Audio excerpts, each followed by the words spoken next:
This episode of Doc Talk is brought to you by First Bank. We're not just your neighborhood bank, we're your neighbors. Our local team lives up to the name, putting our customers and community first. To experience First Bank difference, stop by any of our 13 Knoxville area locations or visit firstbankonline.com. First Bank, member FDIC. Good morning. My name is Dr. Robert Page, and thank you for joining us for another podcast of Doc Talks. Doc Talks is produced by the Knoxville Academy of Medicine, and it features our physician members who provide our community with information which is important to them, which may be topical and actually can help patients make better decisions about how they receive their care. And today I'm very pleased to have with me from Premier Surgical, Dr. Afshin Skiba. Yep. He is a vascular surgeon at Premier Surgical, and he is here today to talk to us about stroke and possible options for surgical options for treatment of stroke. Yep. Welcome. Thank you for having me. So first and foremost, let's just talk about stroke. Stroke is a general term that patients hear about. What exactly is stroke? Good question. So a stroke is any kind of insult to the brain that results in a loss of blood flow to some portion of the brain. The stroke can happen for a couple of different reasons. One of them is if you actually have bleeding into the brain, thankfully less common. That's from a blood vessel bursting or a trauma like a car accident. Those are pretty devastating. Thankfully, those are less common. The more common variety of strokes involve a blood vessel being blocked by something coming from elsewhere. That's called an embolus. And the two most common causes of those, number one being something coming from the carotid artery in our neck, the second from some kind of issue in the heart. And so in terms of these causes, the number one being carotid, number two from the heart, those thankfully are usually easily fixable problems. And so if you can catch it before the stroke has occurred, that can go a long way to helping the patient minimize their risk in terms of future stroke trouble. Most excellent. So now I've heard of different types of stroke. There's like the stroke you talk about. Now we hear about these mini strokes or these transient strokes. Now what exactly is the difference between those two? Good question. So there are a couple different varieties, but in general, the kind of line that's drawn in the sand is that if it's an issue where someone has trouble with one of their eyes or they lose kind of function with an arm and a leg, and that's a temporary loss, that's considered a transient ischemic attack or mini stroke. If, on the other hand, that is a permanent deficit, then that's generally considered a stroke. There are other kind of nuances on that where they say, well, gosh, if the issue lasts less than 24 hours, then it's a mini stroke. If it lasts more than that, then it's a stroke. And it's kind of an arbitrary designation because, technically speaking, someone can have maybe a symptom that only lasts for 5 minutes, but then they go and get an MRI of their brain and they say, oh, this little part of the brain it has died, then it's still considered a stroke even if they're walking away just fine 5 minutes later. So it kind of depends on what sort of definition you use, but one that is probably the most broadly accepted is it a temporary deficit or a permanent deficit? And typically, in a lot of cases, patients can recover from these. Yeah. And in a lot of situations, you can provide actually relief so they will not have problems like this in the future. Right. That's an important distinction to make, that if someone has, for example, an issue with the carotid artery and they presented with a stroke and maybe they make a good recovery, but maybe not a complete recovery, or maybe they still have some numbness in the hand or something like that, when we go to fix the carotid artery, that doesn't undo the damage that has already occurred to the brain. All that it does is it takes a high risk of stroke in the future and it drops it down to a low risk. So it's a risk reduction procedure. Gotcha. So you talk about risk. What sort of patients are at risk for a stroke? Yeah. So the easiest way to describe that is in sort of a medical category and more of kind of a mechanical or surgical category. On the medical side, by far and away, the most common is hypertension or high blood pressure. For people that have issues with lipids or cholesterol, the dyslipidemia, that type of issue can be controlled with medications. Also, people have diabetes, controlling their sugars. And there's a small subset of the population, too, that they are prone to forming blood clots. They're called hypercoagulable disorders. And for those people, they also need to be on certain types of blood thinners. So there are a number of different things that medically can be to blame for a stroke, with high blood pressure being the biggest kind of player in that category. And then from the risk factors on the mechanical side, narrowing of the carotid artery called carotid stenosis, or some kind of mechanical issue in the heart where maybe one of the walls of the heart doesn't pump right, the muscle of the heart, because they've had a heart attack in the past, or there's an issue with one of the valves, any kind of issue like that where a blood clot can form and then go where it shouldn't. Any of those things are potential risk factors that could cause a stroke. Gotcha. Now, you've been mentioning a lot here today about the carotid artery. Yeah. And I know occasionally sometimes when you go go to see your physician, they'll take their stethoscope and they may put it on your neck and Yes. figure out what's going on. Yes. What exactly are they doing there? Yeah. And what sort of problems can happen with the carotid? Because you mentioned that, and we're going to talk about some Yeah. possible options for how to treat Yeah. that. So what they are listening for with their stethoscope is something called a carotid bruit. And all that means is there's a special kind of whooshing noise that they will hear because the pipe goes from normal to being narrowed to being normal again. Now, a fair amount of study has been done on the different types of tests that can be done to tell us, gosh, does this person have an issue with their carotid artery or not? And when it comes to listening to the neck for that bruit, you're only looking at about a 50% hit rate, unfortunately. So in other words, that test may capture some people that have a carotid issue, but by no means all. And so it's something that will kind of point us in the right direction, but it's not the best test out there, unfortunately. And in terms of what kind of issues can arise from having a narrowing in the carotid artery, the easiest way that I describe that, and what I tell my patients, is that if you have a dam in a river, for example, beavers have built a dam, just beyond that you get these kind of swirls of water where relatively the water is moving more slowly.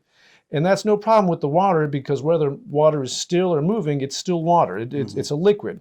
But with blood, on the other hand, when blood is not moving, it clots.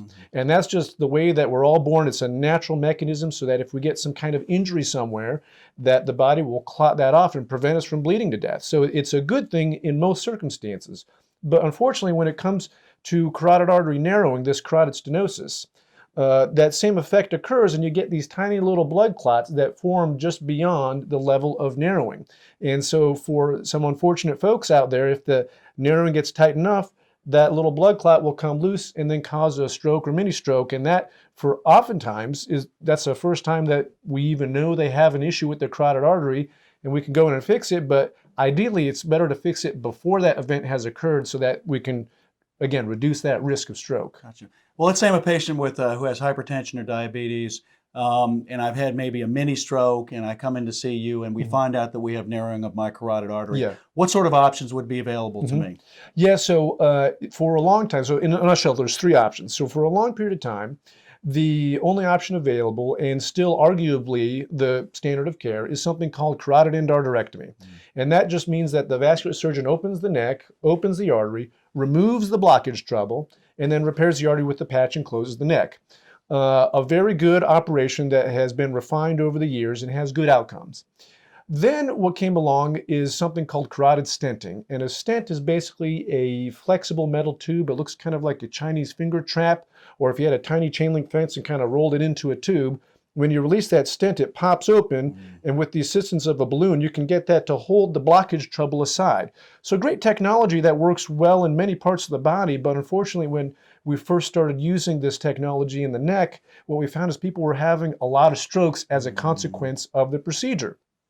So then we decided, well, gosh, can we put something beyond that carotid artery narrowing that will prevent any of that debris that breaks loose from going to the brain, these so-called embolic protection devices. It's basically a tiny little basket that you would deliver above the area of narrowing, so that when you were opening up the balloon and the stent and everything, any of that debris that came loose would theoretically be captured by that basket. Even despite having a number of different versions of that embolic protection device, still the stroke rate has been at least double, if not more, than that of the endarterectomy procedure. So for that reason, the stent technology was only used if someone could not have the carotid endarterectomy. Maybe they had a lot of radiation to their neck or some other issue where they couldn't have surgery. Then the next best option is the stent. Along comes this procedure called TCAR, which has been around for about 5 years now. It was developed in the United States. It stands for transcarotid artery revascularization. And in a nutshell, it's the same exact stent and balloon technology, but delivered in a new way. So it wasn't really clear before what was to blame for the stroke from the previous stents that we were placing. You would go through the groin, you bring a sheath up through the blood vessels of the belly and the chest and get it up to the carotid artery. Is it possible that by traversing that path that something breaks loose? Is that why it had such a high stroke rate? Is it because initially to get across that area of narrowing, to get that basket up there, you're crossing it unprotected? Is that when we're breaking something loose and causing the stroke? Or when you retrieve that basket, is something coming loose when you do that? Well, this new TCAR procedure takes all three of those issues off the table. It involves a little incision above the collarbone and a poke hole in the groin, and you connect the two blood vessels with basically just a tube. The vein in the groin with the artery in the neck. And blood is just like any other fluid where it takes the path of least resistance. So it goes from a high pressure artery into the low pressure vein and goes backwards in the carotid artery for the duration of that procedure. And then when we're done, we remove that tube and everything is restored in its normal direction. So you don't have to manipulate any blood vessels in the chest that could flake something off. There's no basket you have to put up there because the blood flow is reversed the whole time, and any debris that breaks loose comes backwards out of the artery, and you don't have to retrieve any basket because, again, you never needed one to begin with. And so what they found is that this TCAR procedure not only has an equivalent risk of stroke to the carotid endarterectomy, the gold standard, but in fact a little bit lower than that. And that just doesn't happen very often in the realm of vascular surgery, that a new procedure comes along that is not only equivalent to the standard of care, but actually improves upon it a little bit. Wow. So now you mentioned this tube that goes from your groin to your neck. Yeah. How exactly does that work? Are there any risks to that? Yeah. Because intrinsically, I would think that you now have blood that should be flowing to your brain that's now flowing away from your brain. Yeah. So are there any risks to that, or is it? Are there risks that are actually less so than other types of surgery that are available to you? So that's a good question. So just to take a step back and look at kind of the basic numbers when we compare different carotid interventions. Right. The one that is the most important is the perioperative stroke risk, the stroke that could be caused by the procedure or within 30 days afterwards. And so for the stent that goes through the groin, that has the highest risk of stroke. The lowest you see in any studies is about 4 to 5%. Many are 6% and beyond that. For the carotid endarterectomy, you're looking more in the range of 2 to 3% risk of stroke. And with multiple different studies now for the TCAR procedure, this newer procedure, it's only about 1.3 to 1.4%. Wow. And you might say, well, gosh, is 1 or 2%, does that really matter much? Well, no, it doesn't. But when you're treating hundreds or even thousands of people with this type of trouble, and all of a sudden that translates into a large number of strokes that have been prevented. And then to answer your question about the flow reversal system. So what we know so far is that when people have other kind of blockages in the blood flow to the brain, maybe a blockage in the other carotid artery or the two vertebral arteries that go through our spine, that they are less tolerant of this type of flow reversal, because you're exactly right, when you reverse the blood flow in that carotid artery, blood has to get through to the brain through some other channels. And so for the vast majority of individuals, what happens is that the blood flow through those other arteries into this circle at the bottom of our brain that connects them all, the circle of Willis, it's easily adapted for that short time period where the blood flow is reversed, which for most people is only about 8 to 10 minutes that blood flow is reversed. It's not a long period of time. There are some people, though, that are intolerant of it. It's a small percentage, but what we find afterwards when we do a procedure, if we do a TCAR procedure on one of those folks, is that part of the brain has a little bit less perfusion, and it sort of is a little bit shocked for a little while.